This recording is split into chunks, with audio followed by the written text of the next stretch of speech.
Shalom, everybody. This is Rabbi Akiva Gersh, Vegan Rabbi. I hope you're doing very, very well. It is my honor, joy, and pleasure to be sharing this webinar with you. The whys and the hows about and behind having a vegan Pesach, both the Seder and the entire week. So we're going to jump right in because there's a lot to talk about. And if people have questions during, after, if I don't get to the questions or you're watching this as a recording, feel free to be in touch with me personally over email. You might already have my email just as a result of getting the invite, maybe not. I'm going to put it into the chat for those who are here with me live. For those who are not, I'm sure you'll figure out a way to get in touch with me, either Facebook, Instagram, my Vegan Rabbi accounts. Very easy to get in touch with and welcome people to be in touch with me with any questions. I'm going to go start and just share a lot of information. It's not the end all be all. There's always more. We're Jews. We have, lots to share, 3,000 years plus of wisdom and knowledge and experience. But I put together some things in a matzeget, in a PowerPoint, in a presentation slideshow, in order to share on this topic of why and how to have a vegan Pesach. So first we're going to talk about the why, and then we're going to go into the how, okay? I am from New York originally. I live in Israel for almost 20 years, so I do talk very quickly. So I hope you can understand my quick New York English. And again, if you have any questions at any point, feel free to share, okay? Most likely afterwards. Okay, so here we go, my friends. Let's begin, okay? Welcome to the Vegan Rabbi webinar, why and how to make a vegan Pesach. All right, so why a vegan Pesach? What is, people like to say about vegans, you think everything's about veganism, right? You can connect veganism to anything. Well, the answer is you're right. It's true. Veganism does connect to pretty much everything, and especially Pesach, when we're talking about Judaism, right? There, if you follow me on social media, I share lots of different teachings connecting Judaism and veganism, really Jewish teachings that really do, one, promote compassion for animals and support going vegan in our world today, specifically for 3 or 4 main reasons. One, tzara ba'alei chayim, the mitzvah of not causing pain and suffering unnecessarily to animals. Number 2, bal tashchit, which is an umbrella kind of mitzvah commandment that deals with wise use of resources, not wasting resources, which we know happens in the animal agricultural world. Number 3, shmirat haguf, human health. Okay, lots to say about the impact of what we eat on our bodies, on our health. And number 4, spiritual reasons for going vegan, and all rooted in Jewish thought, law, values, and teachings. So let's jump in. Okay, so a few kind of answers to that question. Why a vegan Pesach? Number 1, vegan, okay, being vegan, okay, is really at the root of being vegan is freedom. And we know that Pesach is all about freedom, right? It's called the Chag HaCherut. Pesach has lots of different names. One of them is the freedom holiday, okay? It's a holiday that literally is all about freedom. And, I just today, literally, I went to visit this amazing place. It was my 3rd time there here in Israel. It's called the Freedom Farm Sanctuary, Chabat HaChofesh, about half an hour away from where I live. These amazing people, Adit and Meital, who started it some years ago. Anyway, I was with their staff, and we're having like a little l'chaim before Pesach, a little celebration. And they're talking about the whole root, the whole idea here is freedom, is freedom, is freedom. And so then at the very end, I just shared a quick word with the people who were there. And I said, how amazing, Pesach falls in the first month of the Jewish year. I know we're used to thinking that Rosh Hashanah is, the first month of the year. That's actually Tishrei, when it happens, is the 7th month of the year. It's a little confusing for people, I understand. But in the Torah, this month that we're in right now, Nisan, is called the first month. It's called Chodesh HaRishon. It's the first month of the year. And how amazing that in the first month of the Jewish year is the Chag of Pesach, is the holiday of Pesach, which is all about freedom. And for me, and this is what I was sharing with this staff today, is that it's really about infusing the entire year with this value of freedom, that we're starting the whole year, right? 2 weeks into the year, 15 days into the year, we're having this week-long celebration of freedom. Okay, one, of course, to celebrate the historical event that happened, but in Judaism, it's never just about what happened in the past. It's what's what's happening right now, and it's about taking the lessons and the experiences of the past and bringing them into our current reality, into our here, into our now, taking those teachings and applying them to our lives today. Right? That's the real essential and most important part of anything that we do and celebrate in Judaism. So here we have this first holiday of the year, Pesach, right? And it's all about freedom. And of course, that links so deeply with being vegan, right? Because most people who choose to stop eating animals, meat, dairy, eggs, are doing so. Now, there's lots of reasons to go vegan, like we already started to touch on before. But most people today that I meet, at least, I know that was the case for me many years ago when I went vegan, was that I can no longer support these industries. I can no longer be part of the suffering, the daily suffering of these animals, just because I want a certain taste, fleeting taste on my taste buds during a meal or during a snack. I couldn't tolerate it anymore. I couldn't do it anymore. Right? And if we're talking about freedom, and we're spending a whole night, like Leila Seder night is all about talking about freedom. It's telling the story of our freedom, that we were slaves, we were abused, we were oppressed, we were beaten down, and we got freed from that. And we're celebrating that. And we're having this, incredible meal and experience all around that. And at the same time, I'm going to serve food that causes untold suffering to animals. That doesn't make sense. I know it doesn't make sense for me, and I imagine it doesn't make sense for you either. And how can I celebrate my freedom when I'm eating food that takes away freedom from God's creatures? Right? And in our modern day world, in an unbelievable and insane and absurd kind of way. Okay? So when we're talking about Pesach and we're talking about veganism, I mean, the two of them share this common value of freedom. And look, we say in the Haggadah itself, halach ma'anya, diachalu, avatana, right? And on and on. And in English, we say, this is the bread of destitution. This is the bread of affliction that our ancestors ate in the land of Egypt. It was the bread of affliction. Why are we eating matzah on Passover, on Pesach today, thousands of years later? Because that was the bread our ancestors ate when they were being afflicted in Egypt as slaves. We want to remember that experience, where the food that we eat at the Seder specifically and the whole week in general is about experiencing, about remembering on a very deep, visceral level, the experiences of our ancestors as slaves. We want to remember. And we don't want to just make it a mental exercise. We don't want to just remember it with our words. We want to remember it in our bodies very, very deeply. Right? And then we go on to say, now we are here. Right? This was written, a long time ago in when the Jews didn't have a chance to really reestablish themselves in the land of Israel. So they said, now we are here in exile outside the land of Israel. Next year we will be in the land of Israel. This year we are slaves. Next year we will be free people. So in the language of the Haggadah itself, we're talking about freedom. We're talking about this yearning for freedom. We're remembering the oppression, the non-freedom of our past. So it's built into the Seder. It's built into the words of the Haggadah. Okay? And again, straight out from the Haggadah, Avadim Hayinu, which many of you probably sing. Avadim Hayinu, right? We sing about it. We sing about the fact that we were slaves. Right? We say we were slaves to Pharaoh in the land of Egypt. And the Lord our God took us out from there with a strong hand and an outstretched forearm. So we know, right, it's a huge theme of Pesach. So now turning to the foods that we eat. Right? How many times have you seen a truck like this? I don't know what it's like where you live. Where I live, I see this like once a week, usually at nighttime. Right? They bring the chickens, they stuff them in these cages, tons of them. I once did the calculation. I was driving by one of these on the highway at night, and I counted carefully while I was driving how many cages were on there and about how many chickens were in there. There's thousands on one truck, thousands of chickens stuffed into these cages to be brought, of course, to the slaughterhouse. That's how we treat God's creatures. That's how we treat other living beings, right? With feelings and the ability to feel. And so when we're talking about freedom, again, and we see what human beings are doing today to animals, it's obviously the opposite of freedom, right? So thinking about this, right?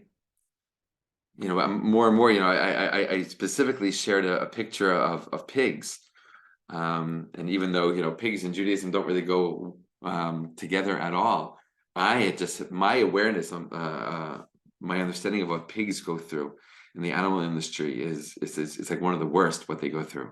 it's heartbreaking. I mean, it's all heartbreaking, but there's something even more heartbreaking about what's going on with raising pigs for food and the experiences that they have to go through.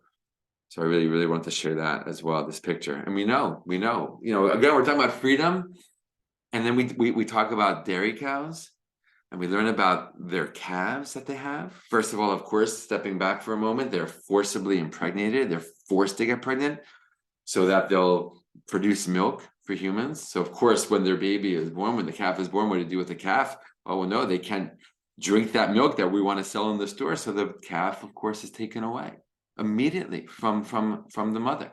It's interesting. In Judaism, there's a mitzvah. There's a mitzvah that you have to let the calf be with its mother for a week. Right now, that technically has to do with a cow or a calf that would be brought for a korban, an offering, a sacrifice in the temple that used to stand in Jerusalem. The last time that happened was about 2,000 years ago. So that was specifically about that, but still there's a value there. Right? There's an understanding in the Jewish framework that you don't take a calf away from its mother. Right, and specifically in this context, you made the mother get pregnant, and then it gives birth, and you take away the calf right away, and so the calf doesn't get to nurse from the mother doesn't get to nurse. The milk, right, is just stripped away from the mother multiple times a day, every single day, until it runs out of milk, and then it's forcibly impregnated again. This will happen over and over again throughout the lifetime of the dairy cow. Right, and we know that the calf that's ripped away, usually on day one, is then raised in these little pens, and some. I mean, I don't know if you've seen the pictures. I don't know if I put a picture into this. I'm not sure if I did. I don't think I did. Some of these dairy farms.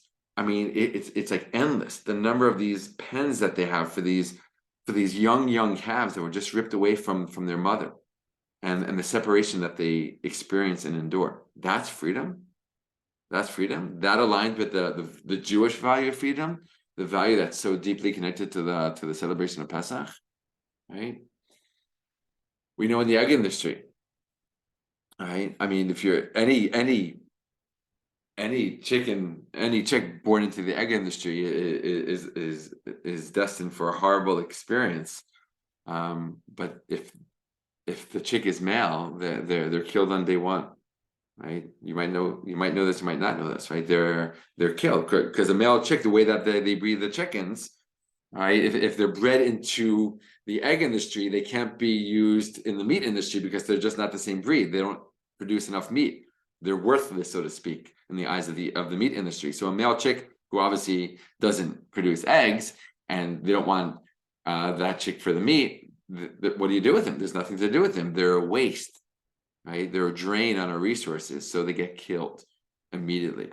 This is moments before these chicks and hundreds and thousands and millions of chicks like them are going to get macerated, right, in a huge blade, okay, or they're put into these huge bags or bins and they're suffocated to death.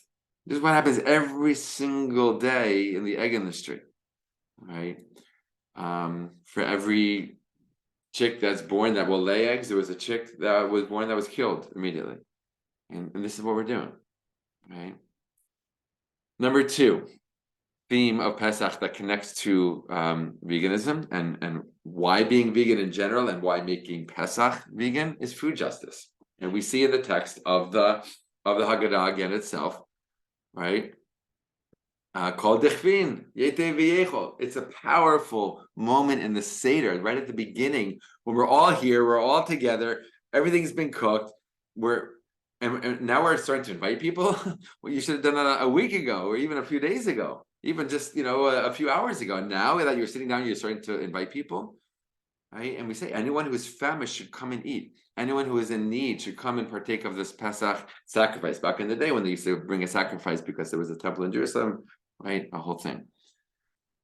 And so one rabbi who I learned a lot from and very inspired by, Rav Chaim Cohen, Zochron Tzadik Levacha, who died a few years ago. He lived in Israel. He's a very, very big Rav and Mikubal, a Kabbalist. He says on this exact line, he says, even though at this moment we can't really technically invite anybody because it's too late, we're already here, we're already sitting down, We want to express on this night that's such an elevated holy night, and our hearts are so open, and we just want to give and share with the world, and we just want to be our best selves and take care of everybody. We want to at least just say, we want to declare that if I could, I would invite every single person who needs food. If I could, I would. Right? And it was built in by the sages into the text of the Haggadah, of the Seder, which is so powerful, which really reflects this value of wanting to share our food with everybody. We want to make sure everyone has what to eat. Food justice. Well, when we look at what modern humans are eating today, and we think about food justice, we know that they don't really align. Okay, they don't really align so well. Hold on one second. I took this from a website called morganproject.org. You can find this kind of information on lots of websites and books today. I just want to share some of this information with you, right, in the context of what we're talking about. And this website, it talks about in 2015, the UN adopted a plan to end hunger, achieve food security, and improve nutrition and promote sustainable agriculture for all people by 2030. We're already in 2023. We are not on track to achieve this goal. Right? According to the World Food Program, okay, in 2019, 821 million global citizens, equivalent to more than 1 in 9 people, suffered from hunger. Almost 1 billion people on this planet are suffering from hunger. How is that possible, especially in a world that already produces enough food to feed 10 billion people, 3 billion more than the current global population? Right? The answer has to do with existing diets and food waste. Moving towards veganism has the potential to end world hunger. We care about people and how much food they get. We care that everyone in this world has at least the bare minimum, that they have what to eat every single day. Veganism will help out tremendously, and does help out tremendously with that. We know, right, what is it, around 9 billion people in the world, something like that, give or take? We know that there are 70 million plus, I've heard even up to 100 million, billion, 70 billion, between 70 billion and 100 billion land animals every single year slaughtered for human consumption, which means that somehow we have enough food to feed all of them, all of those animals, so that we could eat those animals. Let's take that food and distribute it to people directly, instead of going through the world of animal agriculture first. Okay. So moving on with this great information from this website, it says almost 50% of the world's land goes towards food production. Okay, and farmers use 83% of this land for animal agriculture, which is responsible for 44% of all harvested crop losses. So again, when we're talking about food justice, right, and the best diet to bring justice to the distribution of food, veganism is the leading answer. Right? Animals farmed for meat and dairy consume 5 times as much food as all human beings, and have incredibly low conversion efficiencies. It takes about 13 to 20 pounds of grain to produce a single extra pound of beef. Right? It is wasteful. It is not just. Right? There's no justice happening in the meat, dairy, and egg industry when we're talking about feeding the world. Right? About 30, going on with some of this information, these statistics, about 36% of the total crop calories that farmers produce globally act as food for farmed animals.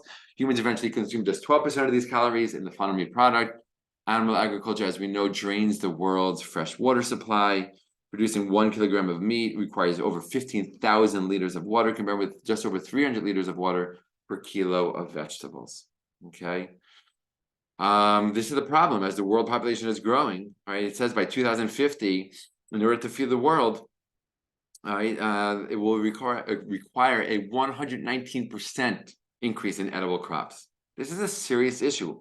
Right? In our world, with a growing population, more mouths to feed, how are we going to do it? Right? Instead of looking into all this, science and technology, how to get more crops out of, any given acre of farmland, how about thinking about what we're eating and what it's doing to the environment, what it's doing to the world, changing, not the soil, but changing us, changing our food choices. And that's evident and clear that when we do, and as we do, and as more people do, that we create more food for more people in the world. Number 3, right? Why vegan Pesach? We're telling a story here. Leila Seder night is all about telling a story. All right. As we say in the Haggadah itself, and even if we're all sages, all discerning, all elders, all knowledgeable about the Torah, it would still be a commandment upon us to tell the story of the Exodus from Egypt. And anyone who adds in telling to the story of the Exodus from Egypt, behold, he is praiseworthy. For me, this passage is really, really powerful because it talks about the obligation to tell, to share, to speak, to educate, to help people become more aware, to open people's eyes. And we're sitting at this table, we're talking about our story, and we're saying, wow, the more that we tell our story, the more praiseworthy it is. Well, how about telling the story of our world today? How about educating each other, educating ourselves, educating our children, educating our friends, our families, our communities in the most loving and respectful way possible? But what's going on in the world with every single bite that we take, the impact of our food choices, the impact of what we buy in the store, what we put on our plates, what we serve ourselves and our children and our families. Tell that story and tell the story of what could be happening when we make changes to our food choices, right? And tell the story of Jewish teachings, of laws and values embedded in Judaism for thousands of years, that when you take them and you put them together, create a very, very strong support for changing the way that we eat and going towards a plant-based diet, right? For those multiplicity of reasons that we shared at the beginning, right? So really telling that story, like opening up and making this a topic that's talked about, right? For very important reasons. Number 4, eating as a tool to fix the world, right? This is a big part of the Pesach Seder experience as well. Okay, we say, when we get to the part of the Seder, when we're actually starting to eat, right, we make a blessing not only on Hamotzi, right, which is a regular blessing that we say every time that we eat bread, right? Matzah is the bread of the week of Pesach, obviously. But we say an extra blessing because on Passover, on the night of Passover, only one time, only on the night of Passover, at the Seder, when we eat the matzah for the first time, that's the only time all year in Judaism where it is, or when it is, a mitzvah to eat. Okay? Now, we have to eat because we have to survive, but it's not in the realm of mitzvah. Okay? Only one time of the year is eating a mitzvah, and that's when we eat the matzah on Seder night. And we say the special blessing, blessed are you, Lord our God, King of the universe, who has sanctified us with his commandments and has commanded us on the eating of matzah. Now, what does it mean that eating matzah is on the level of mitzvah? On one level, you can say on a very kind of superficial level, simple level, it's a commandment, you have to do it, it's an obligation, you did it, you fulfilled it, you're done. But it goes way deeper. When you look into the Jewish mystical tradition, which is so important to look at with anything, especially for Seder night, we see that the idea of a mitzvah in Judaism, the idea of a commandment in Judaism, is an opportunity. The Zohar calls it an opportunity to connect to, the Zohar is the main text of Jewish mysticism. It's an opportunity to connect to God. It's an opportunity to connect to the divine. It's an opportunity to connect to our deepest levels of our souls, right? To have this really deep, meaningful spiritual experience. That's what a mitzvah is. It's about bringing us into this moment so clearly and so focused and with such intention that you have devekut, you have attachment, you have spiritual closeness to the divine.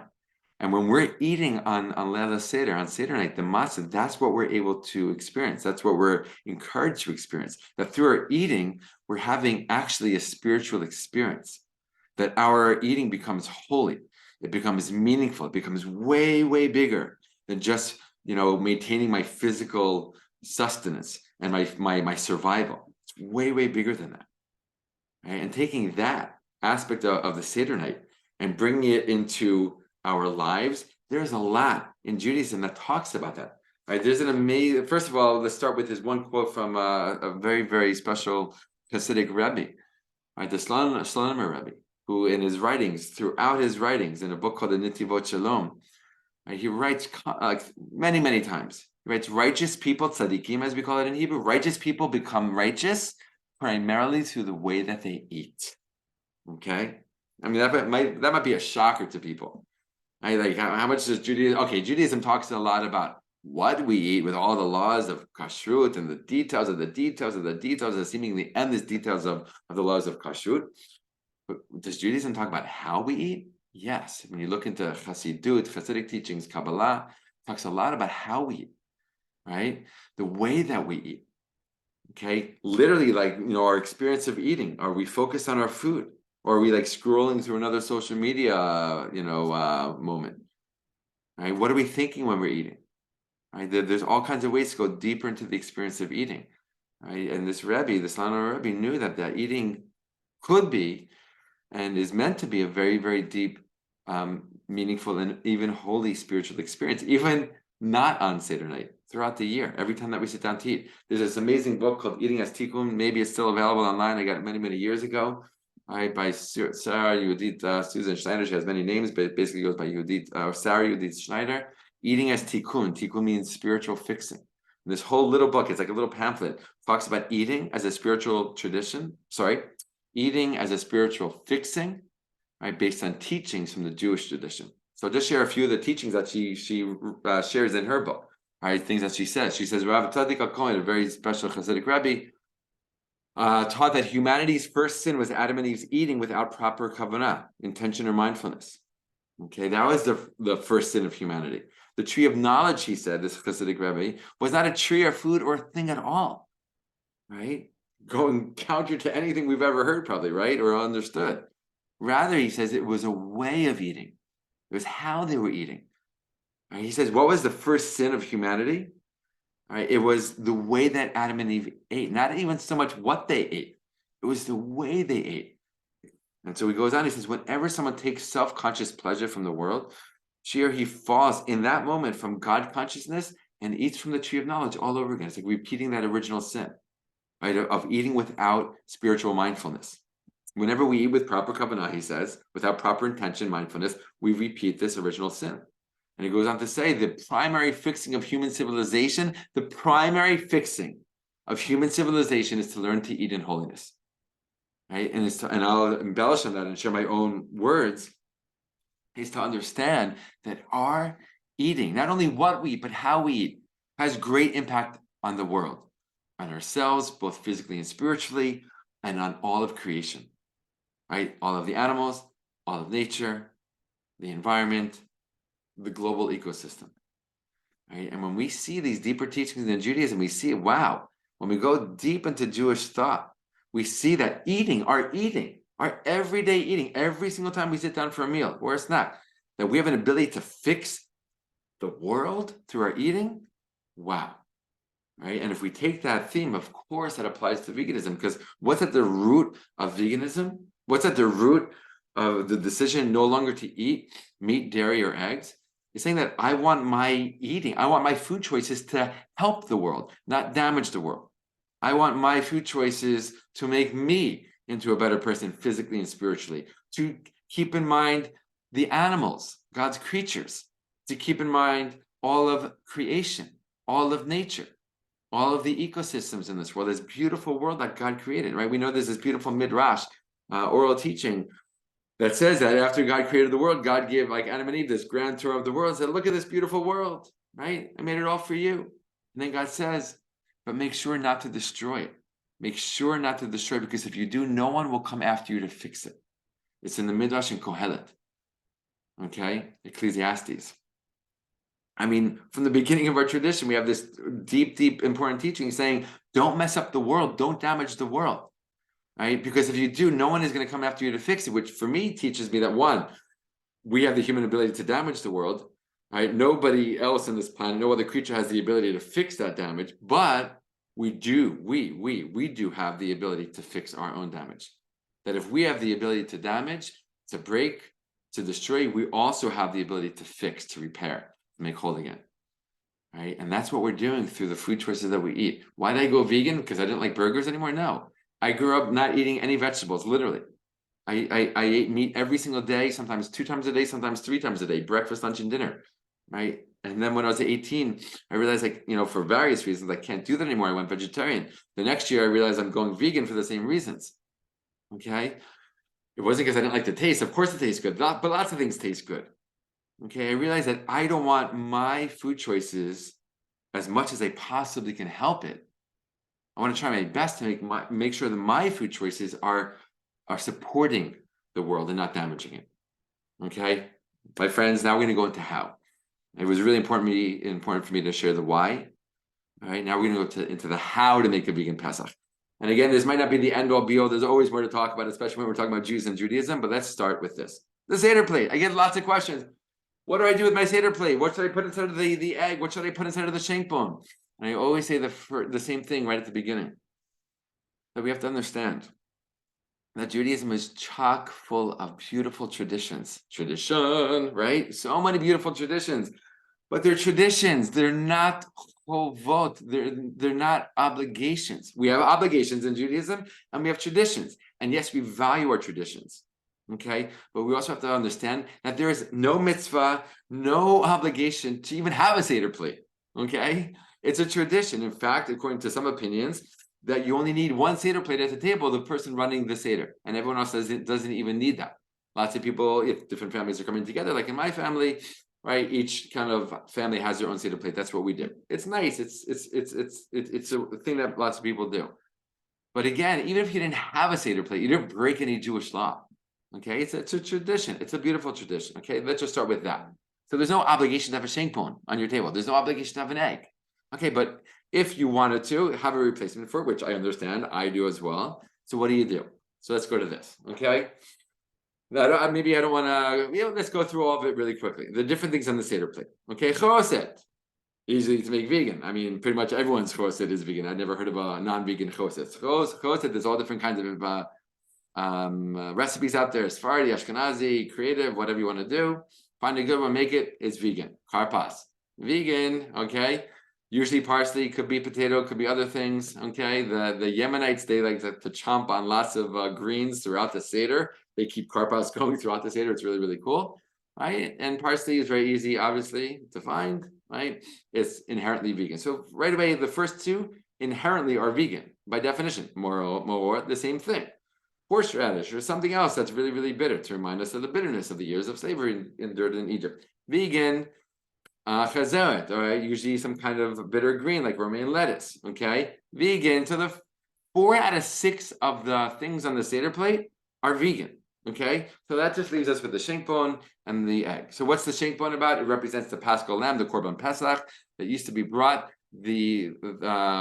originally was brought the night of, right, when the Jews left Egypt, okay, but in the years after, it was brought in the afternoon before, okay, it was brought in the afternoon before Pesach begins, and then the meat of that Paschal lamb, Korban Pesach, would be eaten at the very, very end of the Seder, very, very little, just like kazayat, as we call it, a small amount needed to be eaten, that was it, okay?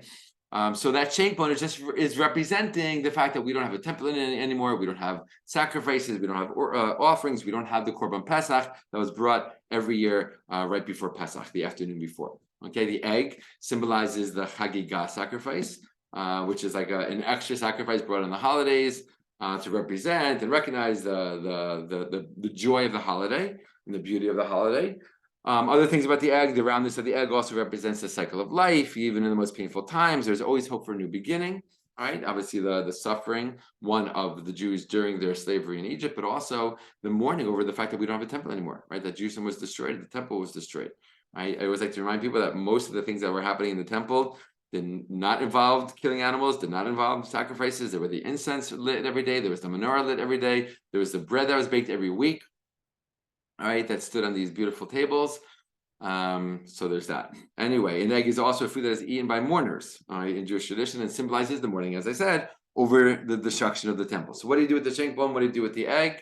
Okay, so from the Talmud, right, from the Gemara, it asks, what are these two cooked foods mentioned in the Mishnah, talking about the shank bone and the egg, basically. The Rav Huna said beets and rice. All right, the Gemara relates that Rava would seek beets and rice for his meal on Passover night, since this ruling came from Rav Huna's mouth. It's in the Talmud. It's in the Gemara Pesachim 114b. If you want to look it up, feel free. But the Gemara itself talks about vegetarian, vegan, options for the representation of these ideas. Again, go back to shank bone and egg. It's not a chovah, it's not an obligation in and of itself. They're representing something. So you can represent those things in different ways. All right. So, and people do. A lot of people will use beets, right, for this very reason. All right. For the egg, a lot of people will use potato. Right. It's you can make it round, it's white, it looks like an egg, whatever. Okay. So again, just summing up this part, the Seder plate should not stress you out. Right? If you're doing a vegan Seder, especially for the first time, Don't let the Seder plate stress you out. It's like on some level, it's the least of your worries, okay? Or should be. It's easy. It's you get to be creative. You get to choose what you put on the plate. And again, valuing and recognizing the importance of tradition. Right? It's okay to not have a shank bone, and it's okay to not have an egg on the table. Put a beet instead of the shank bone. Some people roast the beet, which is nice, and then put a potato instead of the egg. Move on and worry about more important things. Okay. Let's go on to what you can eat, either at the meal on a Seder night or the rest of Pesach as a vegan. First of all, quinoa. Thank you, quinoa. Okay. A great food, a tasty food. You can do lots of different things with it. A full protein, very, very good for you. Quinoa. Okay. We eat lots of quinoa in my house. Quinoa, as we say in Hebrew. Let's just understand this, all right, from a Jewish legalistic perspective. Okay. Quinoa is kosher for Passover. Okay, it's not related to the 5 types of chametz grains, millet or rice. Okay, if it's not kitniyot, why does quinoa then need a Passover certification? Let's just say this more clear. Quinoa is not kitniyot. Hold on. Let me pause. Sorry, I'm getting ahead of myself. Okay. First of all, it's a grain, so it's not chametz. It's not wheat flour, right? There's 5 types of grains that are made into bread in Jewish law: wheat, spelt, barley, oats, and rye.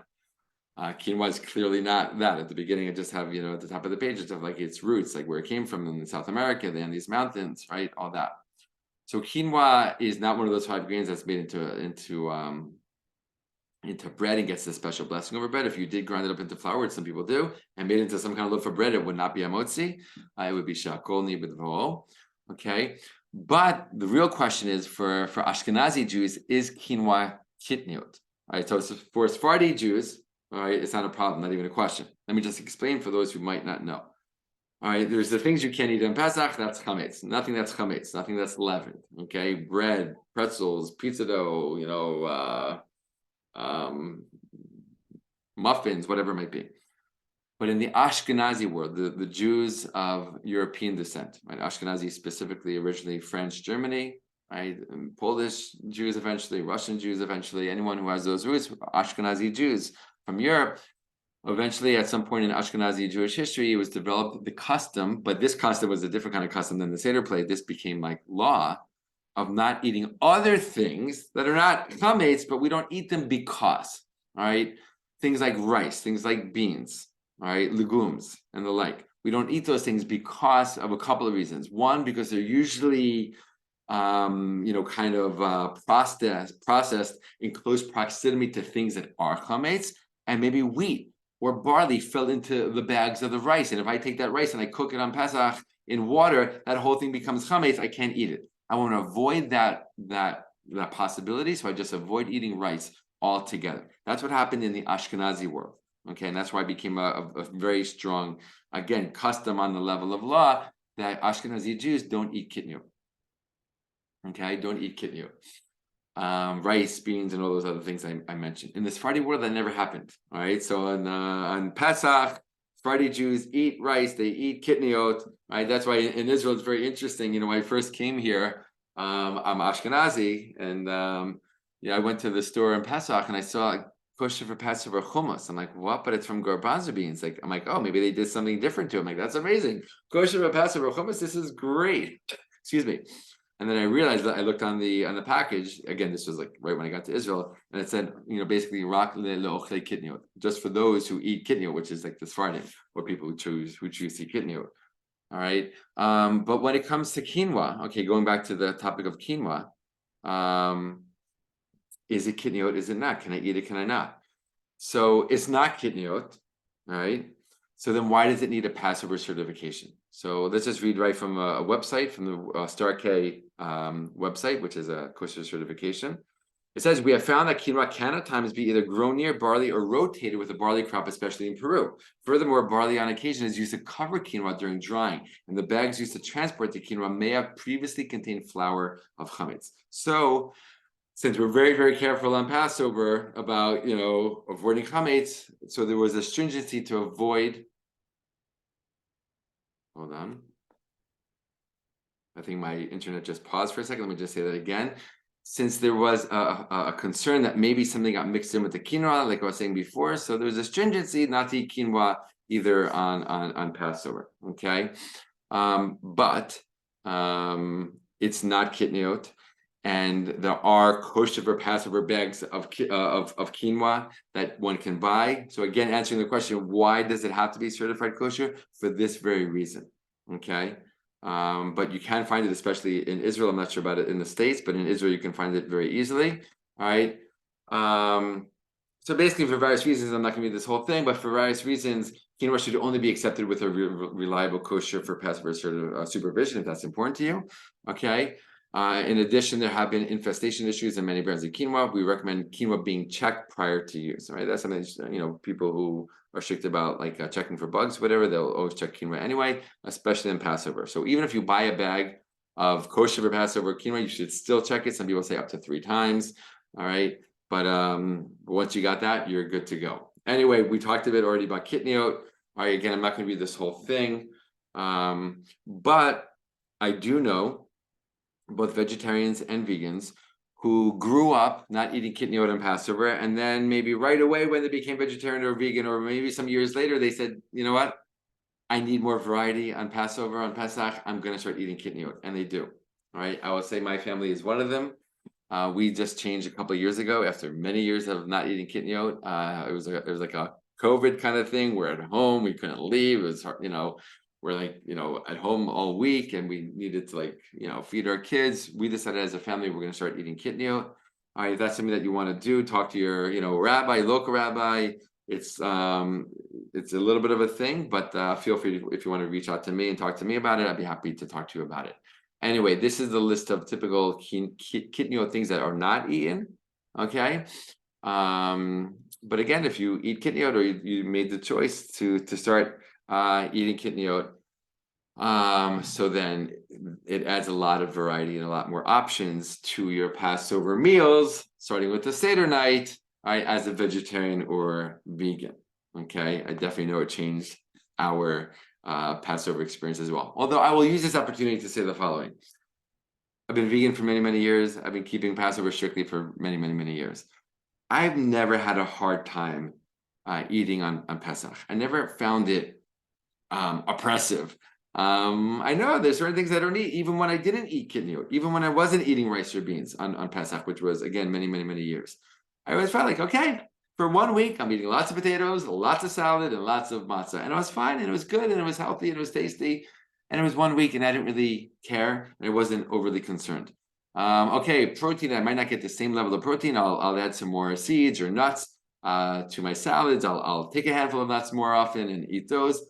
And thank God, I've always been fine, strong enough, never felt sick, never felt like I was lacking anything. And then after Passover, go back to my normal diet where I had much more variety. Just felt like sharing that's how I approach Pesach in general. All right, let's just talk about a couple other things. Again, we're not going to touch on everything. But what about peanut butter, right? There's certain things that we're so used to eating, all year round as our, as our go-to source for extra protein.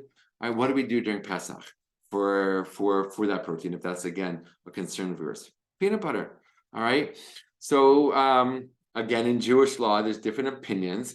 All right, but the leading rabbi in America of the previous generation, his name was Rabbi Moshe Feinstein. Okay, Alav Shalom. He said in one of his writings, peanuts, on the other hand, are a source of controversy that goes to the heart of kitniot itself. Right? Well, this is an article about it, not his exact words. But Moshe Feinstein is of the opinion that peanuts are not kitniot. He reasons that kitniot is not a law, but a custom. While customs often have the force of laws, Rabbi Moshe argued that the custom cannot be extended beyond what was actually included in the custom. Since peanuts were not in common use in Europe when the custom of kitniot was instituted, listen to that, it's very, very important. There's no halachic, no Jewish legal basis to extend it to new items, like quinoa, right? Even if they are arguably identical to other kitniot in form and in use. Indeed, there are communities that have a custom to eat peanuts and kosher for Pesach peanut butter on Pesach. While this may not be the generally accepted approach, because, 2 Jews, 3 opinions, we have lots of different halachic Jewish legal opinions out there. There are certainly ample grounds in which to rely in this regard, especially if you're vegan and vegetarian and if you are concerned about getting extra protein on Passover. Peanut butter, if you eat it, is a great choice. Almond butter, totally fine. I'll share with you, years ago when I was still living in America, Passover came. vegan. This is before I was married, and I wasn't eating peanut butter at the time because I guess I was following the opinion that in terms of kidney, I shouldn't, whatever.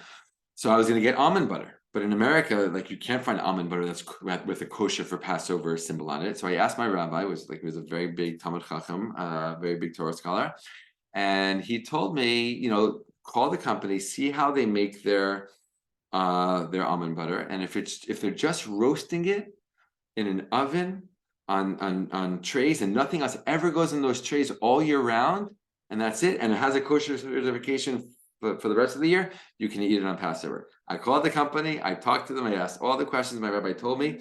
I got affirmative good answers that it was only almonds, nothing else ever goes into those trays when they roast them. It's just almonds in the almond butter. And I was able to eat I bought like 3 jars of almond butter, for that Pesach, and it was great. I was able to eat it throughout the Passover and feel really good in terms of just one, it's delicious, and just two, in terms of my protein.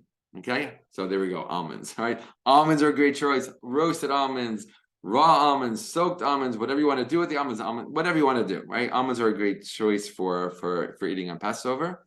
Cashews, any kind of nut, right? You can make things out of it. You can eat them raw. Again, if you're worried about protein intake, a great go-to item. Okay, chia seeds, all right, all kinds of things out there. Like we can take care of ourselves. We can have good food, delicious food, nutritious food, taking care of ourselves. Smoothies, okay, just some ideas, just some ways of getting that extra food, being creative, making delicious food. Go out and splurge on frozen fruit and all kinds of different smoothie combinations. Maybe try out new smoothies that you've always been wanting to try out. Pesach is a great time. Get that blender, either get a new one for Passover, kosher hours for Passover. It's totally one of those things that you can make kosher for Passover, and just make smoothies galore. It's a big thing in my family. All right. Almond milk. All right. Again, in terms of kitniyot, if you don't eat kitniyot and you're used to soy milk, so make or you live in a place where there's no kosher for Passover plant-based milks, which might be an issue for you if you lived in America. Right, in Israel, you can easily find plant-based milk with a kosher for Passover certification on it. So it's not a problem. But if you can't find that and that's important to you, make your own almond milk. Super easy. All right, all kinds of great recipes online. Almond flour, really great for baking. All kinds of great goodies, cakes and cookies. And some people use this year round. I mean, I have to say some of my most favorite desserts come from almond flour or made with almond flour. Okay, and then just let's remember, like, the bounty of this world, like the incredible foods that God put into this world. We have so much to eat. Instead of focusing on all the things I can't eat, let's focus on all the things we can eat, right, during the year. Maybe like during the year, even though we're vegans and vegetarians, we don't really diversify our diet. Pesach's a great time to do it. Eat more avocados, get more broccoli, make more things with potatoes, asparagus, all the other foods that you've been wanting to eat and recipes you've been wanting to try out. Now is a great time to do it. And there's so many great, someone's asking me, like, do you have any good kosher for Passover recipes? Well, if you're a vegan, I mean, first of all, there's so much food that we can eat and that we do eat. All right. And there's so many recipes that are inherently kosher for Passover that we use all year round. All right. And just, digging a little deeper into our recipe books or cookbooks, online websites, and bringing out those recipes that, like, we heard of, we wanted to try, we never did. Now's a great time. All right, just so many good meals that we can make just from the vegetable kingdom, leaving out the grains entirely. All right. So anyway, that is our webinar, why and how to make a vegan Pesach. All right, not the end all be all. There's always more to share. There's always more to say. Again, as Jews, and a tradition that goes back over 3,000 years. But I hope this added something to your Pesach preparation, to your knowledge, awareness, and even confidence, and hopefully excitement about eating on Passover. That does not, it's the holiday of freedom. All right, it should not be an oppressive thing. It shouldn't be a stressful thing. It shouldn't be a thing I'm worried about so much. Oh my God, what am I going to eat? There's so much to eat. All right. Hopefully this added to your awareness and knowledge of that. All right, but also, even before we got to that, just understanding why and how Pesach is so deeply rooted into the similar values that inspire so many of our food choices and our decisions to eat the way that we do. All right, I'll just end by saying, you're welcome to get in touch with me if you want to ask more questions, you go to my website at kivagersh.com. That's my vegan rabbi website. I do one-on-one consultations with people. If you want to dig deeper and set up a time to go deeper in conversation, in exploration with me about Passover or really anything to do with Judaism, food, veganism, and anything connected to that, go to my website. You'll see like a button for consultations, for consulting. Always happy to do that. You can always shoot me a message over social media, Facebook, Instagram, if you have a quick question. And I'll just say, with that in mind, I will say thank you so much for being here. It was great sharing with you. And if you have any questions, please reach out to me. I don't have time right now to go through any questions, either live or anything from the chat, because I'm actually doing another program like this very second for an organization. But I just want to thank you so much for being here. Pleasure and an honor as always to share with you. Again, hopefully this helped you in some way. And if you need any more information or just want to talk about anything, just reach out to me in the ways I shared just before. I'm going to send out this recording to everybody. And just wishing everyone a Chag Kasher v'Sameach, a happy and kosher Passover. And I'd like to add a Chag Kasher v'Tivoni Sameach, right? A beautiful, happy and vegan Pesach.